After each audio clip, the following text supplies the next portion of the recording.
ये दुनिया तुम्हें वैसी नहीं दिखती है जैसी कि ये दुनिया है। ये दुनिया तुम्हें वैसी दिखती है जैसे तुम खुद हो।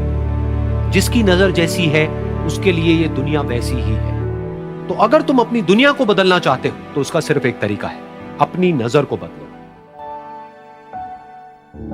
एक बार की बात है, एक बहुत बड़ा नेता एक साधु के छोटे से आश्रम में गया, क्योंकि उसने बहुत सुना था उस साधु के बारे में, और उसके मन में आया कि मैं एक बार जाकर के देखता हूं कि लोग इतनी तारीफ क्यों करते हैं उसकी।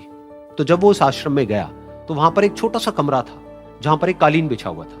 वहां पर कुछ लोग बैठे हुए थे नीचे और साधु जी सामने बैठे हुए थे। कुछ सवाल जवाब चल रहा था। तो जैसे ही वो अंदर गया, वो अकेला नहीं था, उसके साथ में 4 बॉडीगार्ड्स भी थे, और उसको ये आदत थी कि जहां पर भी वो जाता था लोग अपनी जगह से खड़े हो जाते थे, उसकी तरफ देखते थे, हाथ जोड़ते थे, अपना सर झुकाते थे।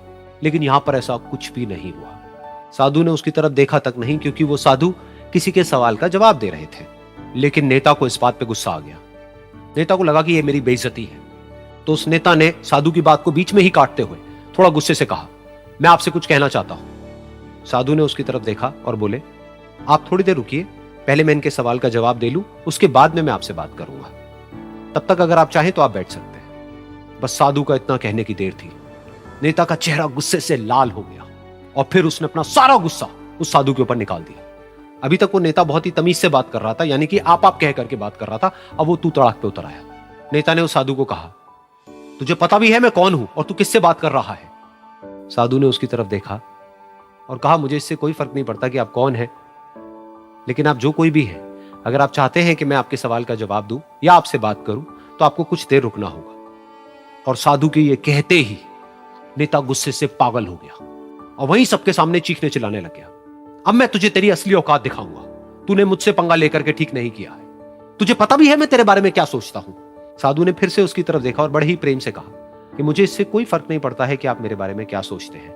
आप जो चाहे वो मेरे बारे में सोच सकते हैं। फिर उस नेता ने बोला कि तू चाहे सुनना चाहता है या नहीं, लेकिन मैं तुझे बताऊंगा यही सबके सामने कि मैं तेरे बारे में क्या सोचता हूं। तू एक बहुत ही घटिया इंसान है। तू कोई साधु नहीं है, तू एक ढोंगी है, पाखंडी है, और यहां पर जितने भी लोग बैठे हैं उन सबको बेवकूफ बना रहा है। तेरा बस एक ही मकसद है कि इन लोगों की जेब में जितना भी पैसा है वो सब तेरे पास में आ जाए। तू अपने फायदे के लिए इन लोगों का इस्तेमाल कर रहा है, और अब मैं तुझे नहीं छोड़ने वाला। तेरा पर्दाफाश करके रहूंगा पूरी दुनिया के सामने। लेकिन उसके इतना बोलने के बाद भी उस साधु के चेहरे पर हल्की सी मुस्कान बनी ही रही। ये देखकर वो और तिल मिला गया और उसने कहा, अब बहुत हुआ, अब मैं यहां 1 मिनट भी नहीं रुकने वाला। लेकिन अभी भी तेरे पास में मौका है। अगर मुझसे माफी मांगनी है या मुझसे कुछ कहना है तो कह सकता है। इतना सब होने के बाद भी साधु बिल्कुल शांत था और उनके चेहरे पर एक मुस्कान थी। उन्होंने अपनी आंखें बंद कर ली। फिर साधु ने अपनी आंखें खोली, हाथ जोड़े और कहा कि मुझे आपसे कोई गिला शिकवा नहीं है। मेरे मन में आपके लिए कोई भी गलत ख्याल नहीं है। जो भी आपने मेरे बारे में कहा वो आपकी अपनी सोच थी, तो मुझे आप में कोई भी बुराई नजर नहीं आती है। मुझे आप एक बहुत ही भले इंसान लगते हैं। और साधु के इतना कहते ही नेताजी का दिमाग 7वें आसमान पर पहुंच गया। उनके चेहरे पर एक अजीब सी खुशी थी, क्योंकि उस साधु ने वो ही कहा जो बाकी सब लोग उस नेता को कहते हैं। और वो खुशी खुशी उस आश्रम से अपने घर की तरफ चला गया और जा करके अपने पिताजी के साथ में बैठ गया। उसके पिताजी की आंखें बंद थी और वो ध्यान में थे। पूरी जिंदगी उन्होंने सिर्फ लोगों की सेवा करी और बदले में कुछ भी एक्सपेक्ट नहीं किया। तो थोड़ी देर बाद जब उन्होंने अपनी आंखें खोली और देखा अपने बेटे को अपने साथ बैठे हुए, तो उनके बेटे के चेहरे पर आज एक अजीब सी खुशी थी जो आज से पहले उन्होंने कभी नहीं देखी थी। फिर उसने एक एक करके सब कुछ बताया कि आज क्या हुआ, किस तरह से वो आश्रम गया, वहां पर क्या हुआ, उसने क्या कहा, उन्होंने क्या कहा। तो जब इसके पिताजी ने पूरी बात सुनी तो थोड़ा सा मुस्कुराए और अपने बेटे को देख करके बोले कि उन्होंने तुम्हारी तारीफ नहीं करी है, क्योंकि उन्होंने वो नहीं कहा कि जो तुम हो, उन्होंने वो कहा कि जो वो खुद है।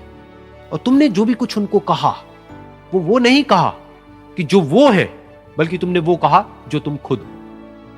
यही बात वेदों में भी कही गई है, यथा दृष्टि। ये दुनिया तुम्हें वैसी नहीं दिखती है जैसी कि ये दुनिया है। ये दुनिया तुम्हें वैसी दिखती है जैसे तुम खुद हो। जिसकी नजर जैसी है उसके लिए ये दुनिया वैसी ही है। तो अगर तुम अपनी दुनिया को बदलना चाहते हो तो उसका सिर्फ एक तरीका है, अपनी नजर को बदलो।